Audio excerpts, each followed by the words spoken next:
दोस्तों, निचली जाति की महिलाएं सिर्फ कमर तक कपड़ा पहन सकती थी। अफसरों और ऊंची जाति के लोगों के सामने वे जब भी गुजरती उन्हें अपनी छाती खुली रखनी पड़ती थी। अगर महिलाएं छाती ढकना चाहे तो उन्हें इसके बदले ब्रेस्ट टैक्स देना होगा।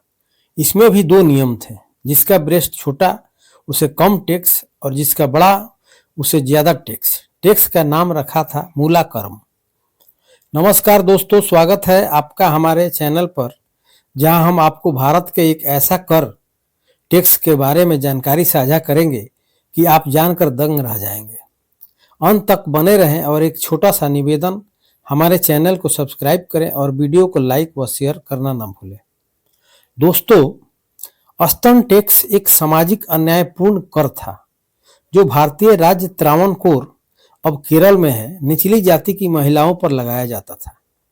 यह प्रथा 19वीं शताब्दी के पूर्वार्ध तक चलती रही। इस कर का मुख्य उद्देश्य निम्न जाति की महिलाओं को सार्वजनिक रूप से अपने स्तन ढकने से रोकना था। यदि वे अपने स्तन ढकना चाहती थी तो उन्हें सरकार को कर देना पड़ता था। स्तन टैक्स सामाजिक भेदभाव और जातिवाद का परिणाम था। आश्चर्यचकित करने वाली बात यह टैक्स केवल निचली जातियों की महिलाओं पर लागू होता था। उच्च जाति के ब्राह्मण और क्षत्रिय समुदाय की महिलाएं बिना किसी कर के अपने शरीर को ढकने का अधिकार रखती थी, जबकि निचली जातियों की महिलाओं को ऐसा करने की अनुमति नहीं थी। यह टैक्स त्रावणकोर साम्राज्य में 19वीं सदी तक लागू था।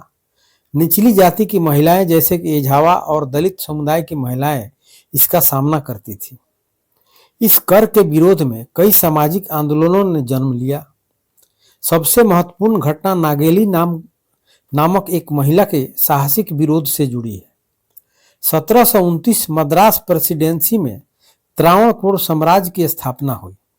राजा थे मार्तंड वर्मा। साम्राज्य बना तो नियम कानून बने, टैक्स लेने का सिस्टम बनाया गया, जैसे आज हाउस टैक्स, सेल टैक्स और जीएसटी। लेकिन एक टैक्स और बनाया गया, ब्रेस्ट टैक्स, मतलब स्तन कर। एक कर दलित और ओबीसी वर्ग की महिलाओं पर लगाया गया। त्रावणकोर में निचली जाति की महिलाएं सिर्फ कमर तक कपड़ा पहन सकती थी। अफसरों और ऊंची जाति के लोगों के सामने वे जब भी गुजरती उन्हें अपनी छाती खुली रखनी पड़ती थी। अगर महिलाएं छाती ढकना चाहे तो उन्हें इसके बदले ब्रेस्ट टैक्स देना होगा। इसमें भी दो नियम थे, जिसका ब्रेस्ट छोटा उसे कम टैक्स और जिसका बड़ा उसे ज्यादा टैक्स। टैक्स का नाम रखा था मूलाकर्म। यह फूहड़ रिवाज सिर्फ महिलाओं पर नहीं बल्कि पुरुषों पर भी लागू था।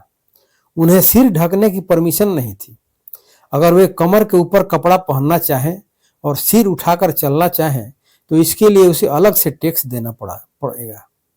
यह व्यवस्था ऊंची जाति को छोड़कर सभी पर लागू थी, लेकिन वर्ण व्यवस्था में सबसे नीचे होने के कारण निचली जाति की दलित महिलाओं को सबसे ज्यादा प्रताड़ना झेलनी पड़ी। नादर वर्ग की महिलाओं ने कपड़े से सीना ढका तो सूचना राज पुरोहित तक पहुंच जाती थी। पुरोहित एक लंबी लाठी लेकर चलता था, जिसके सिरे पर एक चाकू बंधी होती थी। वह उसी से ब्लाउज खींचकर फाड़ देता था और उस कपड़े को वह पेड़ों पर टांग देता था। यह संदेश देने का एक तरीका था कि आगे कोई ऐसी हिम्मत न कर सके। 19वीं शताब्दी की शुरुआत में चेराथल गांव में नागेली नाम की एक महिला थी, स्वाभिमानी और क्रांतिकारी। उसने तय किया कि ब्रेस्ट भी ढकूंगी और टैक्स भी नहीं दूंगी। नागेली का यह कदम सामंतवादी लोगों के मुंह पर एक तमाचा था। अधिकारी घर पहुंचे तो नागेली के पति चिरकुंड ने टैक्स देने से मना कर दिया। बात राजा तक पहुंच गई। राजा ने एक बड़े दल को नागेली के घर भेज दिया। राजा के आदेश पर टैक्स लेने अफसर नागेली के घर पहुंच गया। पूरा गांव इकट्ठा हो गया। अफसर बोले, ब्रेस्ट टैक्स दो, किसी तरह की माफी नहीं मिलेगी। नागेली बोली, रुकिए, मैं लाती हूं टैक्स। नागेली अपनी झोपड़ी के अंदर गई और बाहर आई तो लोग दंग रह गए। अफसरों की आंखें फटी की फटी रह गई। नागेली केले के पत्ते पर अपना कटा स्तन लेकर खड़ी थी। अफसर भाग गए। लगातार ब्लीडिंग से नागेली जमीन पर गिर पड़ी और फिर कभी न उठ सकी। नागेली की मौत के बाद उसके पति चिरकुंडन ने भी चीता में कूदकर अपनी जान दे दी। भारतीय इतिहास में किसी पुरुष के सती होने की यह एकमात्र घटना है। इस घटना के बाद विद्रोह हो गया, हिंसा शुरू हो गई, महिलाओं ने फुल कपड़े पहनना शुरू कर दिए। मद्रास के कमिश्नर त्रावणकोर राजा के महल में पहुंच गए, कहा हम हिंसा रोकने में असफल साबित हो रहे हैं, कुछ करिए। राजा बैकफुट पर चले गए। उन्हें घोषणा करनी पड़ी कि अब नादर जाति की महिलाएं बिना टैक्स के ऊपर कपड़े पहन सकती है। तो दोस्तों, इस प्रथा के पीछे कौन लोग थे? स्तन टैक्स को लागू करने वाले त्रावणकोर राज्य के शासक और वहां की सामंती व्यवस्था के अधिकारी थे। यह कर ब्राह्मणवादी जातिवादी विचारधारा पर आधारित था, जो समाज में ऊंच नीच के भेदभाव को बढ़ावा देता था। तो दोस्तों, स्तन टैक्स भारत के जातिगत भेदभाव और लैंगिक अत्याचार का एक क्रूर उदाहरण था। नागेली जैसे व्यक्तियों की साहसिकता और जनता के आक्रोश ने इस प्रथा को समाप्त किया। इस घटना ने समाज सुधार की दिशा में महत्वपूर्ण बदलाव लाने का कार्य किया। नागेली ने अपने त्याग से क्रांति रची। उन्होंने एक शर्मनाक टैक्स को खत्म करने के लिए अपनी जान की कुर्बानी दे दी।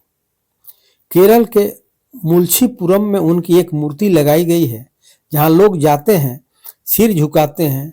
लोग लाख भुलाने या भुलवाने की कोशिश करेंगे, लेकिन नागेली को भुलाया नहीं जा सकेगा। मेरे प्यारे दोस्तों, अगर आपको हमारा वीडियो पसंद आया हो तो लाइक करें, शेयर करें और चैनल को सब्सक्राइब करना ना भूलें। आप सभी ने अपना कीमती समय दिया, इसके लिए आप सभी को तहे दिल से आभार। बहुत बहुत धन्यवाद। मिलते हैं एक और रोमांचक वीडियो के साथ। जय हिंद, जय भारत।